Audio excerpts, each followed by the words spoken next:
Welcome to another Backyard Farmer. I'm Kim Todd. We're glad you could join us for another hour of good gardening. Our phone volunteers are standing by to help you with any questions, so just give us a call at 1-800-676-5446. We can also help you if you'd like to send us some pictures via email. That address is byf@unl.edu. We do need to know where you live. Please give us as much information as you can so we can give you the best answer. Do make sure to check out our Backyard Farmer on YouTube channel and on Facebook. And Kate, you get to start the round as always. Some year we'll mix it up, but not this time.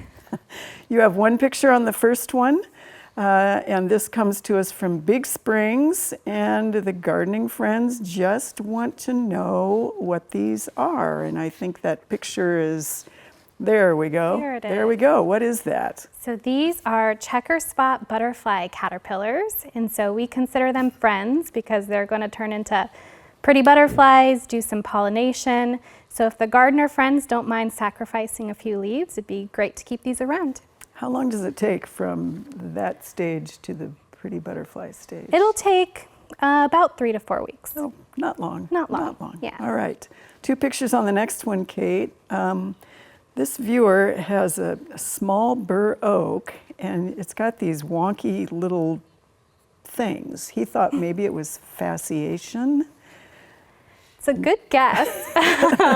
This one was a little bit tricky. We talked about it a little bit. It looks like it could almost be witch's broom, which can be caused by, a variety of diseases. It could be caused by a mite, or it could be that there's some galls happening in there that's making this look a little wonky. So if you're up for a science experiment, we encourage you to take a look at those leaves, pull them apart, see what's in there, and let us know. Yeah, show us some more pictures. Perfect. Thanks, Kate. One picture on the next one. This is a viewer from Blair. She put the scale there so we can see the little bitty thing. She says, "What is this little bug on the cucumber plants?" This is the larva of a multicolored Asian lady beetle, kind of a mouthful, but it's one of our ladybug larvae, and so they're nice little predators to have around, providing some biocontrol in the garden. Perfect. And one more, and this one comes to us from Bradshaw. Bugs all over the cucumbers. So these are also lady beetle larvae. They're a different species. They're the convergent lady beetle. But their favorite snack is aphids, and I do believe I see some aphids on this plant. So they're a great thing to have around. Let them munch and do their thing, and they'll help keep your plants healthy. Perfect. Thank you very much. All right, Matt, your first one comes to us from Indianola, Nebraska. Right. We're glad they put the Nebraska because there is an Indianola, Iowa. And he's wondering how he gets rid of all of these grassy weeds in his buffalo grass. Oh, all of them. You don't want to get rid of just some of them. Okay, so what it looks like in this instance is mostly crabgrass is what I'm seeing. There might be a little bit of windmill grass in there, but if that's just blown in, then I wouldn't worry about that one. For the crabgrass, quinclorac this time of year works really well.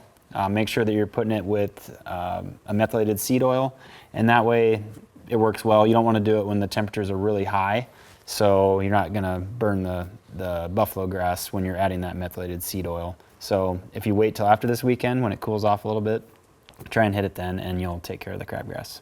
All right, excellent. And the windmill goes? The windmill would be a separate product. That'd be Tenacity, and that would be starting now as well to try and control it with 3 applications. All right, excellent. Okay, you have 2 picks on this next one. Too bad Rock's not on this one. This comes to us from Davenport, Nebraska, as opposed to Davenport, Iowa. He has a zoysia yard, wondering is zoysia good for spring or fall for aeration. Wondering that first, and then a patch that has about every other weed you discuss, et cetera, et cetera. How does he get rid of everything in here? The nut sedge, what does he do? Patch, till, replant, give up, move? Yeah. He says after the... I mean, I don't know if you'll ever move away from that zoysia because it'll stay there. Those patches that are bad, right now if it's still green and growing for the next month, you could do some plugging. Just get like a 2-inch plugger, take some out of your good area and move them into those bad areas. It's getting too late to do any type of seeding for zoysia. That would be a spring thing. As far as aerification goes, it's usually better to wait until it greens up in the spring and is growing well. That's the only difference between some of the other ones. But aerification is always good for zoysia as well as any other grass. So spring, fall, if it is bad. As far as the weeds go, thick zoysia usually chokes them out, so encourage that with a little bit of fertilizer and water if you can to get it going. Some of the products that you'd normally use on cool season might be a little different, so looking for a recommendation there might be a little bit more in depth than we want to go right now. But I would say plug it in now and encourage some new growth with that zoysia. All right, and we did have a lot of winter killing zoysia this year. Yeah, all right. Okay, Lauren, you have 2 pictures on your first one. This comes to us from Omaha. 25-year-old hawthorn trees started showing signs of what she says is cedar apple rust. This year, all the berries, and then there are galls, and she's wondering, wow. Is it worth treating, or should she start trying to find a replacement? Well, I don't know why you'd want to treat that. It's so pretty the way it comes out, but I can understand it. So it is cedar-hawthorn rust, and this cycles with junipers just like we see with apples, pears, I think, as well, all those.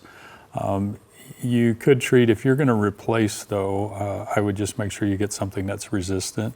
I think they indicated maybe not wanting hawthorns or signing something else. You will not have this if it's not a hawthorn. So, but if you have pear or hawthorn, you could have the same thing. All right, one picture for the next one, speaking of pears. There you go. And this is from Papillion, and what in the world is this, and are you getting a lot of these right now? This is on Bradford pear, I believe, and this is pear rust, just like we saw with the cedar hawthorn. It's cycling to a juniper. Same scenario. If you want to control it, that's going to be in that earlier time of the year, just like not doing anything now because it's not going to affect anything at this point. But earlier when we start seeing gelatinous galls like we do with cedar apple rust, that's when you'd look at treatment. All right, so it's one of those things, people see it in the fall and it's way too late. way too late. You need that, late May window of application. Okay, and one more comes to us from Southwest Omaha. This is a fun picture. Yeah. His question is, will this fungi, whatever this thing is, hurt the vegetables that are growing in the garden? It's on a landscape timber. Yeah, it's not going to have any effect on the vegetables. It's just breaking down that timber. So you will see that, loosen up and be rotted over time, but that's not causing anything. I can't tell from the picture what it is exactly, but it's one of our rotting fungi. Cool. Yeah, all right. Great picture. Kelly, one picture on the first one. This comes to us from Bennett. This is a 250-gallon tank. She collects rainwater. The water, she waters both her flowers and her vegetables. She wants to know what she can use to prevent algae, but still safe for the flowers and the vegetables. Okay, yeah, algae growth in a rain barrel is an issue. I mean, it's promoted by the nutrients that are kind of coming off that roof, little bits of plants and soil. Those have nutrients like nitrogen and phosphorus in them, and light. So those are the 2 key components, and it's tough. You're going to have some algae, so you need to limit light. You need to limit the amount of debris and soil that gets in there. You want to have screens on your gutters. You want to have some type of a screen or filter before the inlet, right before that water goes into it. It maybe not feasible, especially with that large. That was a great rain harvesting system. But if you can use that water up in 5 to 7 days, that can limit it somewhat. We always recommend washing it out at the end of the year. There's not a lot of information in there on using it. Sometimes they'll recommend what EPA recommends for treating drinking water, which I believe it's a very small amount. It's like a teaspoon in a gallon of water, I believe. And you could try. I don't know how effective that would be against that algae, but we don't have a lot of good information on using like a chlorine bleach in that drinking water. Or it's not drinking water. Rainwater is not potable, don't drink it, but in that water. All right. How about spraying the tank black? Yeah, thank you. Yeah, limiting light. Light definitely promotes it, so that's why we recommend, if you have recycled ones, then go ahead and paint it black or paint it opaque of some color, or keep your rain barrel in the shade. And so reducing nutrients and reducing light, and cleaning it out at least once a year. Great, thanks, Kelly. One picture on the next one. This flower appeared. She's lived there 10 years. She's never had anything there before. She's wondering, is it a weed or a keeper? Well, it's some type of a sunflower. The seed probably blew in sometime. So if you like if it's in the eye of the beholder. If you like it, you can go ahead and keep it. There's various sunflowers in Nebraska. I don't know which one it is. It might, if you keep it and it might go to seed, you might have more than you want, but it's really not one that we consider too much of a nuisance. All right, and one picture for your last question. This one comes to us from Yankton, South Dakota. She has this dark spot around the top of her tomato. Is that on purpose? Is this a midnight snack, or is this a... I would say it's probably just a blotchy ripening or uneven ripening. I mean, a lot of times there'll be green or yellow shoulders instead, but sometimes you can see these odd colors. So I'm sure it's environmental. Probably some of the cool nights we've been having, they don't develop that red pigment as readily. All right, thanks, Kelly. Well, a couple of weeks ago, a former UNL Hort student showed us a project showing how ornamentals really make a difference in an urban setting. Tonight, Jack Parr returns to give us a beautiful description of the downtown Lincoln's containers.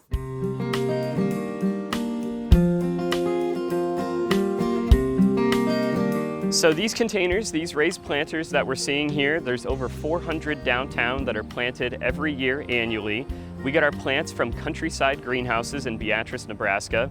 So in the Haymarket, we feature a lot of smaller metal large planters. Those stay put every year, but we do replant them every year annually, as well as on every other lettered street, such as Q Street, P Street, and O Street, and N Street, and M Street, all feature different styles of planters that we determine at the beginning of the year, and then we order our plants. So next to me here are a style of planter called a reservoir planter. They contain about a 25-gallon reservoir that allows us to fill them up at the beginning of the week, and then the plants are able to suck up nutrients during the week, allowing us to do it once a week watering. A different style of planter that's used downtown is just a standard planter with a drain at the bottom. Those ones require to be watered every day. And what's great is on P Street, we have an irrigation system in place that hooks into the planters as well as into our normal irrigation system. So we can control also the planters and the landscape beds as well, allowing us to differentiate the amount of watering being used with the planters and the landscape bed, allowing for really great techniques of watering.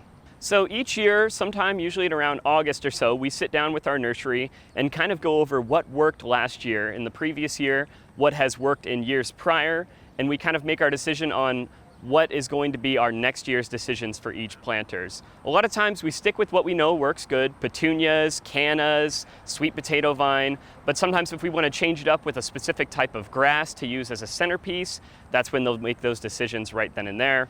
Here displayed, we have some large cannas that grow usually about as tall as I am here, as well as some petunias that go really well, and they just cascade off of the planters. I mean, truly, when you think of a downtown environment being pretty, you always think about the addition of plants being there, plants being present in that area, and being able to add such color and pizzazz into the downtown area using these planters is really important just because they look really nice and they look cool. And I think that's what's important about having planters downtown, is they add that level of care and you could almost say luxury to a downtown area. Installations like that 13th Street project and the wonderful containers all over really do go about making downtown a much better experience and a beautiful and welcoming city. So thanks to Jack again and all the care that they give. I wish mine looked like that. Yeah. All right, 2 pictures. On the first one, Kate, for you this time. This viewer said some of the vines look good on these pumpkins, others do not. He pruned out the section with a small pumpkin because the vine fell apart. He didn't see anything, but then he sent us more pictures. And he really does want to have more pumpkins, but the vines have these. Mm-hmm. This is very classic squash vine borer. So unfortunately, at this stage of those affected vines, there's not going to be much you can do. You can very carefully try to surgically remove the caterpillars that are eating that from the inside out, but it's probably just going to be a goner at this point. What you can do is help protect the vines that are not affected yet. So go out there and scout for eggs about every 5 days, destroy them as you see them. You can even wrap aluminum foil around the base of those vines to prevent that egg laying. And lastly, you can even capture the adult moths with a yellow bowl full of water that they'll just fly right into. So there's a lot of options to prevent and keep the other vines healthy. I've never heard the yellow bowl of water Yeah, before. they're attracted to yellow. Oh, for heaven's sake. You need a drop of soap? Or no? Yeah, you can do a drop of soap too, but they'll just fly right in there. So not the brightest, but you know. All right, one picture on this one. This comes to us from Lincoln, Kate. She's saying, are these squash bugs and how can they be prevented and or controlled? All her spaghetti squash vines died, and are these the culprits? Yes, so these are squash bugs. And right now at this point, I think your best option is to go out there with a shop vac or a hand vacuum and just vacuum up as many of these squash bugs as you can. Another key thing with squash bugs is fall cleanup. So if you're not going to rotate that crop for next year, you need to make sure that you clean up any plant debris because that's where they're going to overwinter. Otherwise, you do have chemical options like diatomaceous earth on the leaves. That being said, if the vines are wilting, I would double check those vines to see if you have evidence of the squash vine borer as well, because they can be affected by 2 pests at the same time. Great to know. All Yeah. right.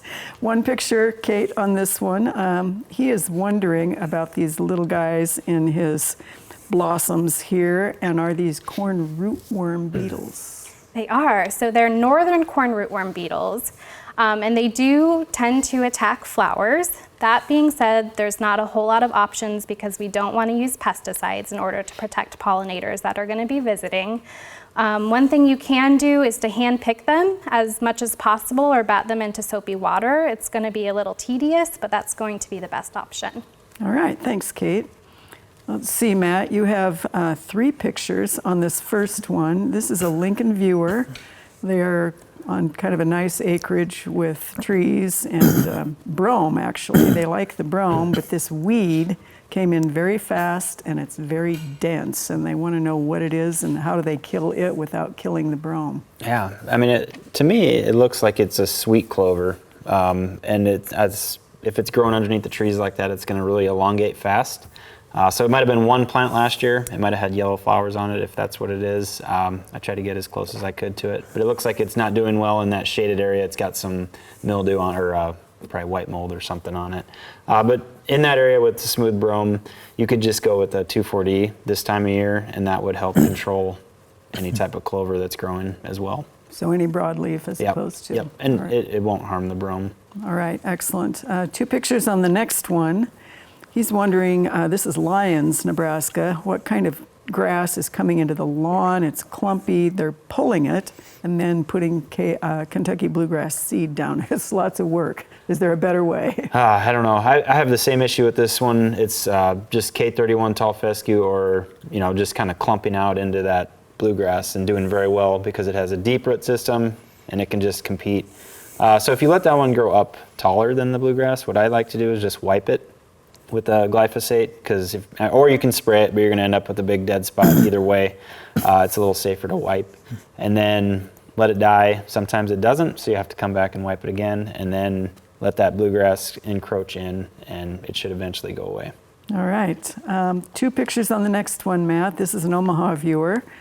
Want this plant identified. He let it grow because he was curious and it wasn't bothering anything. Yeah, so it's a pokeweed plant, and that is a native to the Midwest, I guess, or the United States. And it's a perennial, so it'll come back year after year, and it is actually not poisonous when it's young, but when it gets older, it's poisonous. So Lauren was telling me that you can cook that one up, and it cooks the tannins out of it, or the toxins out of it when it's young, and eat it. But just be careful if you eat it. I would stay away from eating it. You have to prepare it correctly. So. In other words, we're not giving our audience the recipe. No. You're going to have to look yourself. It's a pretty plant, but if you don't want it spreading all over the place, I'd say take off those seeds. They turn into a nice black, dark berry. All right. Thanks, Matt. Elvis sang a great song about it. Yes, he did. All right. You have 3 picks on this one, Lauren. And then another one following. This first one is a large row of older lilacs here in Lincoln. This year they started showing either disease or pests. West end of the row, the leaves get brown spots. They do water regularly. Yes, on this one there are a lot of older, large canes in there. And it made me wonder, there could be several things going on. There could be lilac borer in there doing some of this. some of these with the spots and the leaf burning, it made me wonder if there wasn't some bacterial leaf blight or bacterial blight that's caused by an organism that many times in the spring you'll see dead shoots. So if you see new growth in the spring that's dying in black, that would be an indication of that.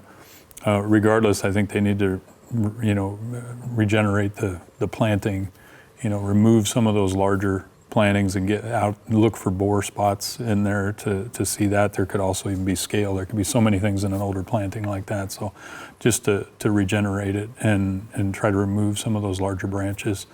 And then use some sanitation, see how that comes out, and look for what you see in the spring. I didn't see powdery mildew this time of year. It's not uncommon to see lilacs shedding leaves like that from powdery mildew as well. So several things I think in this one just related to an old planting. All right, and you have 2 pictures on the next one. This is Omaha instead of Lincoln. 3-year-old lilac. Does this one have lilac blight? And we got 2 more from other viewers saying exactly the same. This one looks more like bacterial blight. So in this case, it does have more dark spots on it. The previous one could have been just an amazingly severe case of it, right? But I would recommend using sanitation on this. Really wet, rainy springs favor it. So this spring when we had more moisture and things were going, that would be very favorable for it. So try to use sanitation. Avoid any overhead irrigation next spring. I'm not going to make any recommendation for treatment on this, though. All right, and 2 pictures on the next one, Lauren. This is actually a viewer who was clearing out some invasive red cedars, found a couple that had these funky white spots on the trunk and the bigger branches.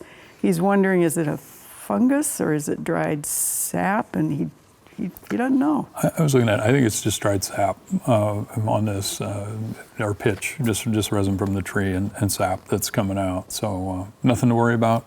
Unless you don't want the cedars, and then you wish it was something. I think cedars are kind of pretty, though, so it depends on where they're at, if they're invasive or not. That's true.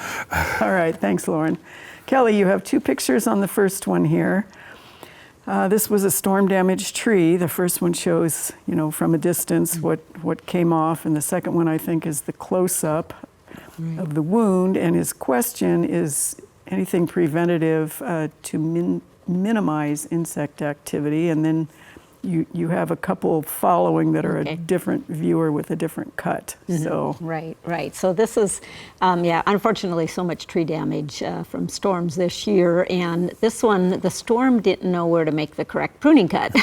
And so it kind of gouged out, a chunk of the trunk is missing as well. So that makes it a little bit more difficult for that tree to coat it, that compartmentalization of decay in trees where it kind of, but it still will send chemical defenses and so on to that wound and try to seal it off. Don't put anything on it at all. The best thing to do is maintain good tree health. So just correct watering. I see it's growing in a lawn, so do not fertilize it with nitrogen because it's probably already getting more than it needs. So don't do that. That's kind of a common instinct sometimes to do. If there's not mulch around the base, if you can put that 3 to 4 inch layer of wood chip mulch or something around the base. Don't dig out the grass to do that. It would actually, because that'll damage those roots. So focus on tree health and help the tree take care of itself. All right. Monitor the tree. 2 pictures on the next one. This one also is a storm damage. This is a maple. They had obviously 2 of the very largest branches cut off. And same question really on this. The person who did the trimming said cover the cuts. Yes. No, we do not cover the cuts. I know that's an instinct. It's like putting a Band-Aid or Bactine or something on our cuts, but you do not want to do that with a tree because so far we haven't found any kind of a pruning paint or whatever wound dressing that does help, and it can actually interfere with the tree's own response. So those were good pruning cuts. The problem is they were just such large wounds, and that makes it difficult for that tree to respond and seal it off. And I think they were silver maple, but and they're even less apt to seal off, and so you just really need to monitor those trees and watch for signs of decay and things such as that. All right, Kelly. 2 pictures on the next one.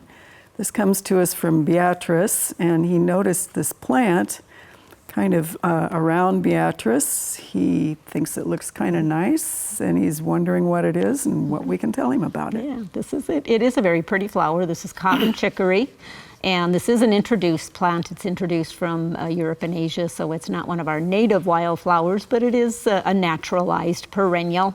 And it has good floral for pollinators and beneficial insects and so on, and it's not on any of the invasive species lists that I've seen, so I would enjoy it. And yes, they used to dry and roast the roots for a coffee-like drink, even though it didn't have any caffeine in it. So, Yeah, common chicory, a very pretty one. Coffee-like, because it's not very tasty. No. Unless it's one of those acquired habits, I think, perhaps. All right, well, fall is just around the corner, and here in Lincoln, it started to cool down a little, but once again, here's Gannon Rush from UNL's High Plains Regional Climate Center to tell us what to expect for the coming week. Thanks, Kim. The heat that's been out west is going to spread across the state this weekend, but thankfully, it won't stick around for long. Friday will be fairly nice, but we'll begin to heat up on Saturday. Sunday will be the hottest day of the week, with temperatures likely reaching 100 degrees in the eastern part of the state. After that, temperatures will be near seasonal and quite pleasant for the rest of the week. Although the entire state has a chance of rain this week, it'll likely be dry for most. The greatest chance of rain is in between North Platte and Sydney. There are several rounds of thunderstorms that are possible, with some chances of hail and some strong winds through at least Saturday. The southwestern part of the state, near McCook, could see some decent rainfall out of the ongoing storms this evening. And that's your weekly weather forecast. Back to you, Kim. For the lightning round. Kelly, I'm ready. you are ready. All right, your first comes to us from Bancroft, Nebraska. The question is, why are the pumpkins that he has dropping their flowers? Well, they may be male flowers. Look at the bottom. Or if they're female, maybe they're not getting pollinated. Or temperature. All right. This is a Bellevue viewer who lost an ash and was told to wait 3 years before they could plant again. Is that a correct statement? No, not that I've heard of. All right. The same Bellevue viewer wonders whether they should grind the stump or use some sort of a chemical to get rid of the stump. Grinding the stump usually is very effective. The only reason to treat the stump is if you're worried about resprouting, but if it's ground out, that works pretty good. All right. We have a viewer who's wondering about the bitter taste in cucumbers. What causes it? Because they think they've watered enough. Okay. Well, that's cucurbitacin, I think it is. It gets built up in there. That's what makes it taste bitter, and cucumbers have it. In the old days, way a long time ago, it repelled those insects. But it's got to be, maybe you watered enough, maybe you watered too much. So you want that uniform, consistent light moisture. All right. Nice job. Okay, Lauren. No statement, just a smile, huh? I'm ready.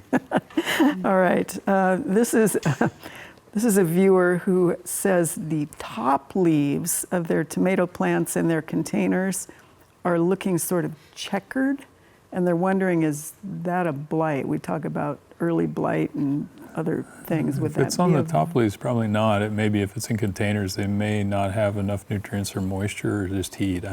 That's not usually a blight on top. All right. This is a McCook viewer whose cotoneasters probably have fire blight. What is the management of that? Well, if it's fire blight, you could do some pruning to remove, use sanitation about 7 to 10 inches because it's bacterial below the affected area. All right. This is a viewer who wants to know if she's bought hydrangeas or viburnums that have leaf spots, will they spread automatically to her other plants? Maybe. We have an Omaha viewer who has so many storm limbs down, big ones, and they're rotten inside. Is there a way to tell on the outside? Really not if they're rotting on the inside like that. There may be some cracks or something, but difficult. All right. A neighbor thinks their lawn service aeration spread disease from the tines. Is that possible?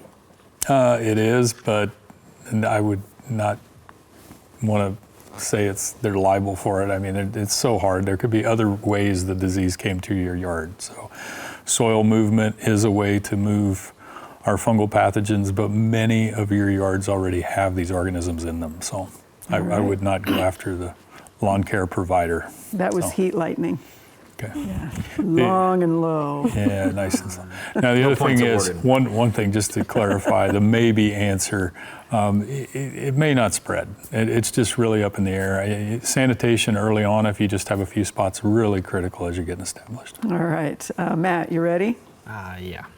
So this is actually several viewers asking, is the window for seeding fescue and bluegrass closing, or is it still open? Yeah, it's closing every day. So I'd say get it in there before the September 15th. If we have a warm fall, it'll still be good. All right. And this is an Ashland viewer. They're wondering, is it time to put down fall fertilizer? And if so, what formulation? Something that's more of a quick release in the fall is fine because that plant will take it up well through the winter. All right. Fast grass has been advertised for fall. Do you have any idea what that is? It's most likely annual rye or perennial rye that's not permanent. All right. This is a storm question too from Blair. They're wondering how the weight of those big limbs will compact the soil. Will that be an issue? Yeah, they'll make divots, and you might want to fix those areas where the storm or the branches hit. All right. This is a Burwell viewer who wonders whether they should slowly lower the mowing height to 1.5 inches or 2 for winter to reduce disease. I would say no. Keep it the same. If it is really tall and wispy, wait till it kind of goes dormant, and then you can clean some of that up. But let it do its thing going into the fall. All right. Nice job. Okay, Kate. You're up. Let's go. Let's do it. All right. This is actually a follow-up from a gall question that you might have gotten last week, or Jody did. They're wondering, what do the little wasps have to do with those oak bullet galls? What's the deal with, what are the little wasps? What's the deal? So the little wasps are what cause the galls by either laying eggs, and then the gall forms around where the eggs are laid. All right. This is a Bellevue viewer who found 5 earwigs in his trumpet vine flowers, and the flowers were chewed off. Would the earwigs have done that? Yes. All right. This is a Trainer, Iowa viewer wondering, is chigger season over? When does it start and when does it stop? According to my husband, it is not over, but it's usually on those really hot summer days where we see it the worst.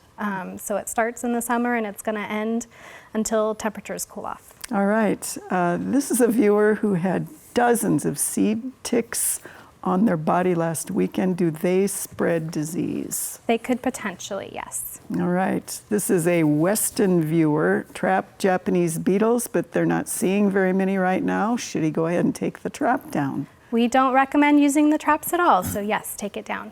All right, nice job, and we have apparently a 3-way tie, so pass it around quickly, right? Oh yeah, yeah. Well, we are also so glad to bring you our garden updates every week, and when you get to this time of year, everything is just so beautiful. Terry will show us around and focus on yet another one of our All-America selections out in the Backyard Farmer Garden.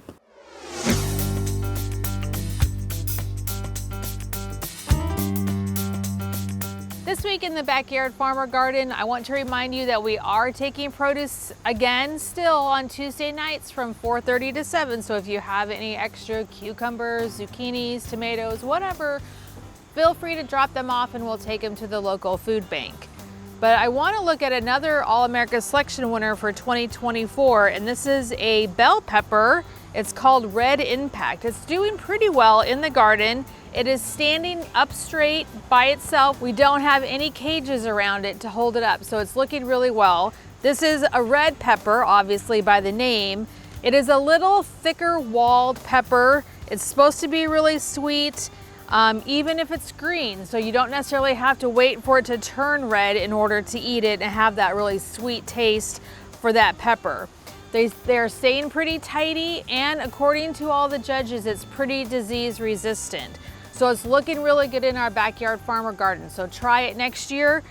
Pepper Red Impact. So stop by the Backyard Farmer Garden and check it out.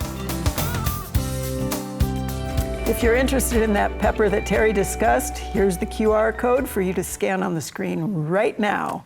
And while you are doing that, Kelly is going to start talking about our plants of the week. So this is a fun combination. What do we have? Very fun combination. Okay, so our white flower here is Queen Anne's lace, and it's a great plant for pollinators, but do know that it is a reseeder, so if you put it in your garden, it will reseed, which not in a nasty way. And the oval shaped, that's great. The seed heads or whatever, the cone of gray head cone flower. That's actually this one right there. There we go. There we go. That's gray head prairie cone flower. And the birds love those, especially the canaries, the yellow canaries.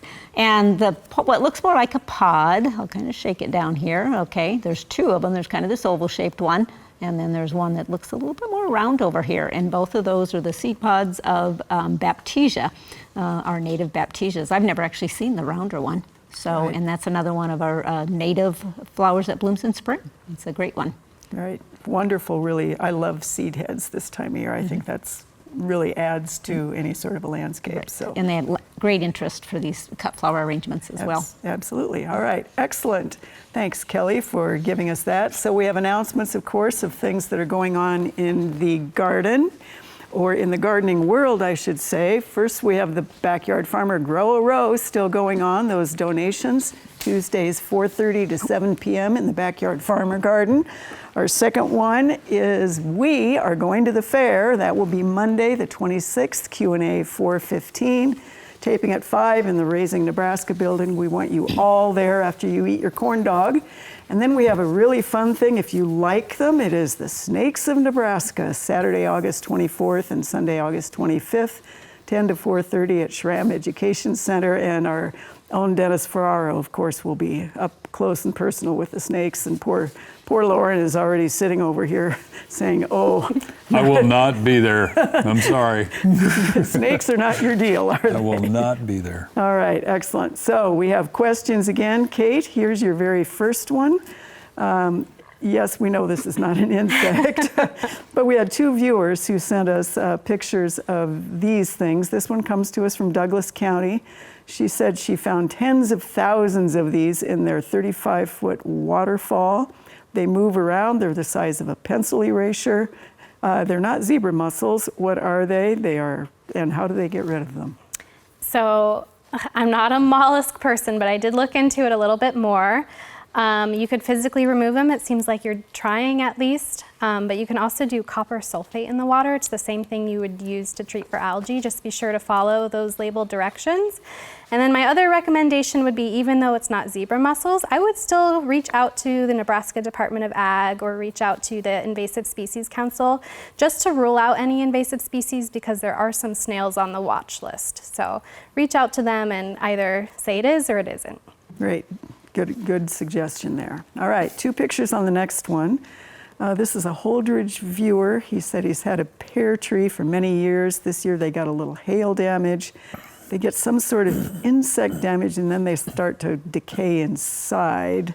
What does he need to do to treat in the spring? Because normally there's no insects, there's just damage and rot. Sure. So this could be caused by brown marmorated stink bugs. They have a piercing, sucking, straw-like mouth, and they'll cause those wounds, and those wounds then turn into rot. Unfortunately, they're not going to be easy to control. Treating them early when the stink bugs are younger is going to be the best. I think there's some botanical insecticides labeled for pears that you can use, but it's really all about timing. When they're young, when things aren't flowering and that fruit starts to set, is probably going to be your best bet. All right, thanks, Kate. And two pictures on the next one. Phlox bugs are still around.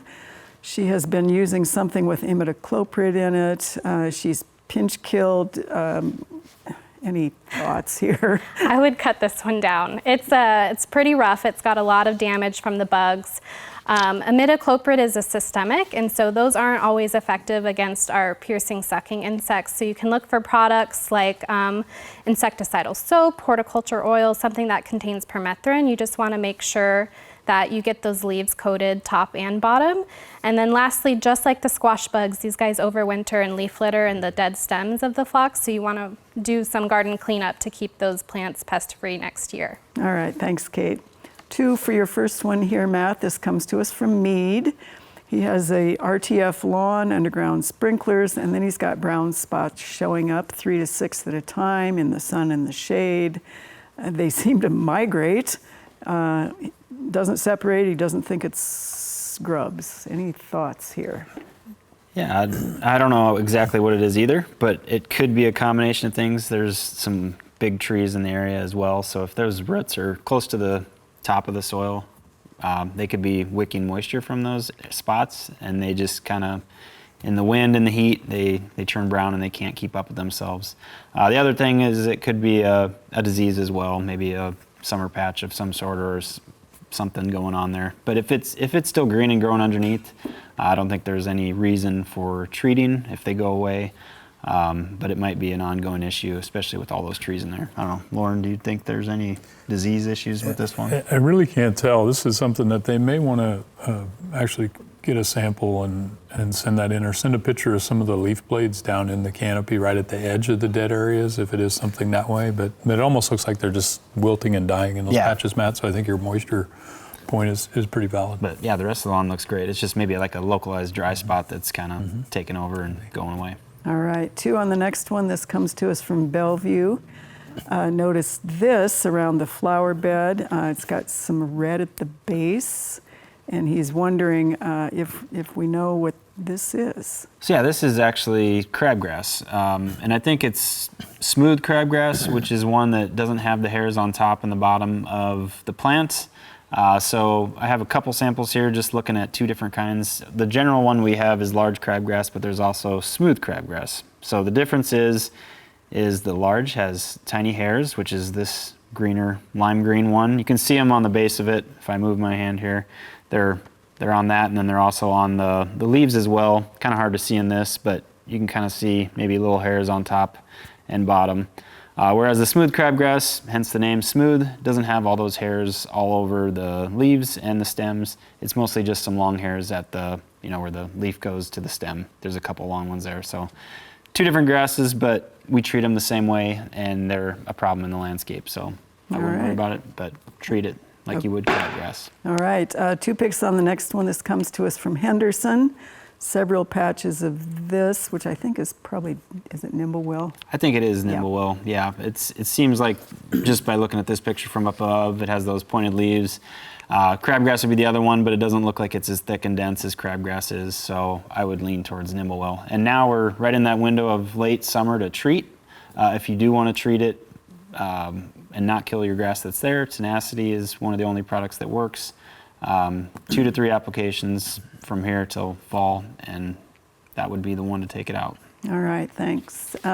2 for you on your first one, Lauren, from Omaha. This summer, 2 large shrooms appeared on the trunk of their 40-plus-year-old pin oak below an old wound, and there's a brownish spot on the other side.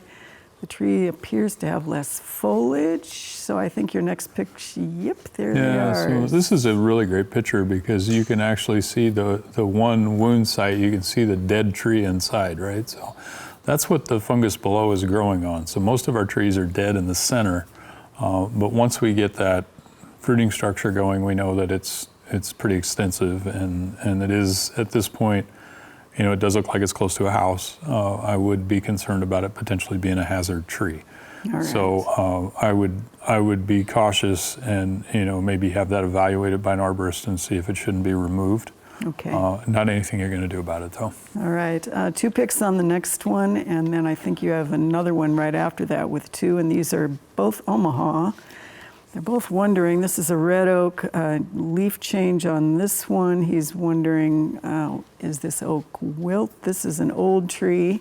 And your next one is actually a columnar oak, and showing same thing. So we have 4 pictures of oaks that are different in Omaha. Little different pictures, but both. So red oaks are the most susceptible to oak wilt. The columnar oaks are an English oak, which is susceptible as well next to red oaks. The columnar one, where it has that drying of the leaf tissue that looks like it's drying out, that looks more like an oak wilt symptom to me than the other one where it has green veins and it has marginal discoloration. It could be oak wilt, but it does look more like something else is going on. They indicated a certain part of the crown of the tree affected.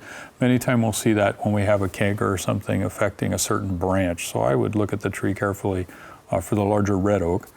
If it is the whole tree, it could be wilt. You're not going to do anything about it though, so I would carefully just evaluate the tree, see how it goes into fall, see if it greens up next spring, and then make a decision. All right, and one picture on the next one.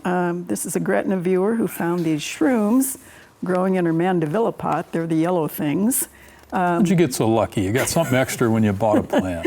There you awesome. go. Yeah. And it's beautiful. It's most likely a lot of our potting soil mixes, the peat component in them brings in some sort of a fungus from wherever that peat's from.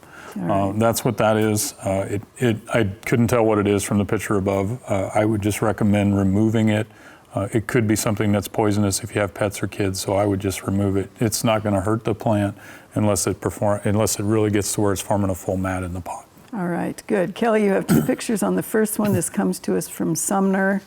Has these little conifers. What should he do to prepare for the winter? Okay, well, watering in the fall, so keeping that soil for evergreens, just checking the stone over water, but check that soil, and if between now and soil freezing, just keep it uniformly moist. And it wouldn't hurt to maybe they're pretty tiny, so put a ring of maybe hardware or cloth around it to protect it from voles or rabbits during the winter. Perfect, good. All right, two pics on the next one. This comes to us from York. She has bald cypress, leafed out yellowish, never greened up, slow release fertilizer, deep watered, new growth on the tips. I think there's probably a root issue here, so I don't know what the root issue is. I'd be careful of overwatering but if it's leafed out this yellow and it's stayed yellow, and then now that you're getting the browning, I think there's some kind of a root issue going on there. So again, the main thing is focus on correct watering if you can. All right, and two pics on the next one. This is an Omaha viewer. Beautiful tree damaged with this big split. What do you think here? Yeah, well, it has included bark, especially in this picture. You can see we have that very, very tight angle and kind of a crack. There's actually bark in between there, so it's not wood on wood, it's bark against wood, and that's a weak spot, so it's easy for damage. And that previous picture, I mean, you're just gonna have to cut, there's not an ideal place to cut that. Again, it's like a large wound like we talked about earlier, but you're going to have to remove that or it's gonna break further and tear all the way down. All right, thanks, Kelly.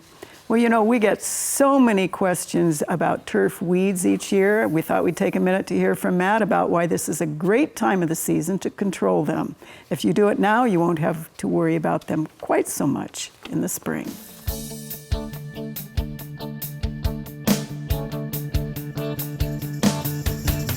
All right, it's that time of year again. We're getting close to fall, and we start thinking about things that we can do to our lawn or to our landscape to help improve what we have. If we have weeds in the landscape, broadleaf weeds especially, using a lot of the herbicides that we use for broadleaf weeds work better in the fall than they do in the spring, just because plants are starting to go dormant and they're starting to take their nutrients down into the roots, so it's easier to translocate a lot of those herbicides to get into the roots. So now until, let's say, end of November, even December, if we have a warm winter, we can still treat a lot of broadleaf weeds.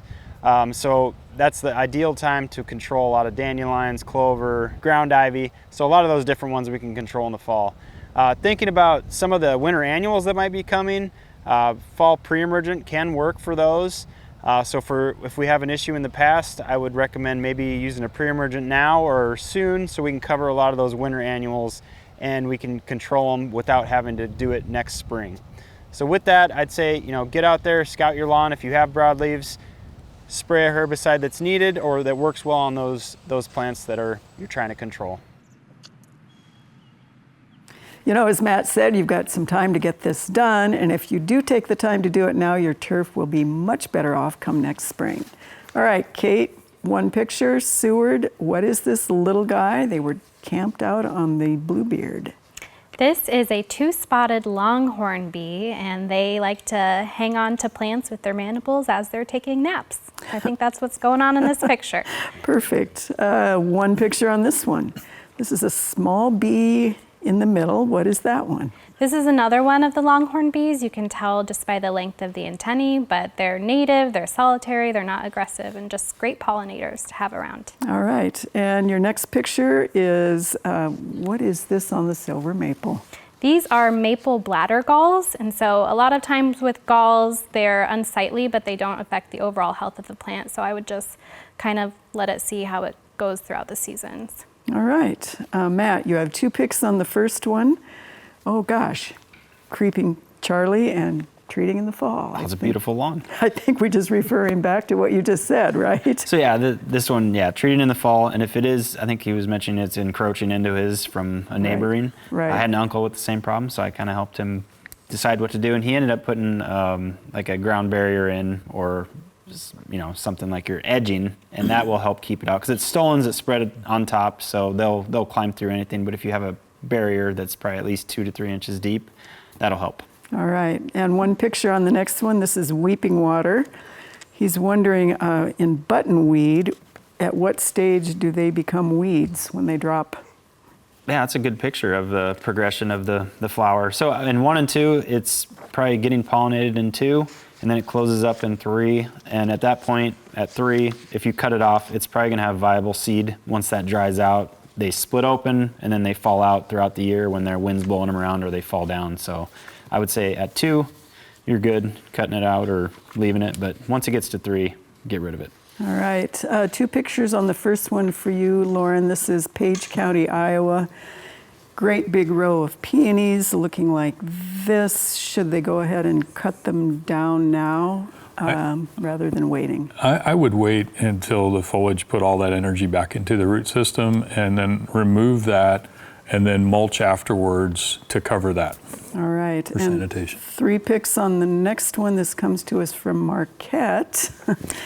And she saw a black beetle and then sprinkled 7 dust around the tree and thinks this occurred after that. Wasn't related to the 7 dust. Large tree like that, you can see the rot inside. Same scenario as we talked about earlier.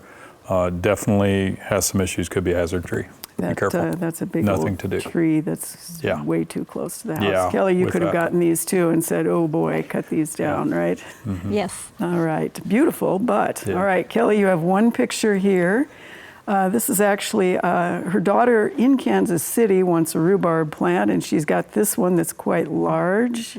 Could she go ahead and move it now, or should she wait till spring? No, you could go ahead and move it now. I mean, maybe wait a little longer. Again, like Lauren just said, allow those leaves to put stored food into that root a little bit more, or you can wait until early next spring, whichever works best. All right, and can she go ahead and harvest still on that? You want to have, ideally you should, on this one right here, yeah, you could remove some of those leaves before you move it and remove it. But then after you transplant it, you usually want to give it 1 good growing season. All right, and your next 2 pictures come to us from Shenandoah, Iowa. There was a sneak peek there. This is a first edition's Hawaii hibiscus syriacus, which is basically shrub althea. 9 years old, purple hearts, all of a sudden started doing this and throwing pure white flowers. She's wondering, is this reverting to something else? Is it supposed to do this? Is there anything she can do about it? No, it probably is a reversion. I don't know what else would cause that. And I guess if you don't like the white, you could prune out those branches and see if that helps, or you can just enjoy it and have a mixture. Well, you know, It may keep reverting though to the white, and you'll end up with white and not have your purple. yeah, and interestingly enough, I don't know whether you see them very often now, but you used to be able to buy those shrub althea, the hibiscus, blue, pink, and white, all on the same plant. So whether that was grafted or they did the 3 in a pot, I don't know. Yep. Yeah, maybe maybe it isn't a reversion. Maybe it's something such as that as well. Right, 9 years Hard old, to I think say. it's probably deciding it doesn't want to be that beautiful anymore. It just wants to be simple. Yeah, even cutting it out, it may not help. Right, But exactly. you can try that. Enjoy it anyway.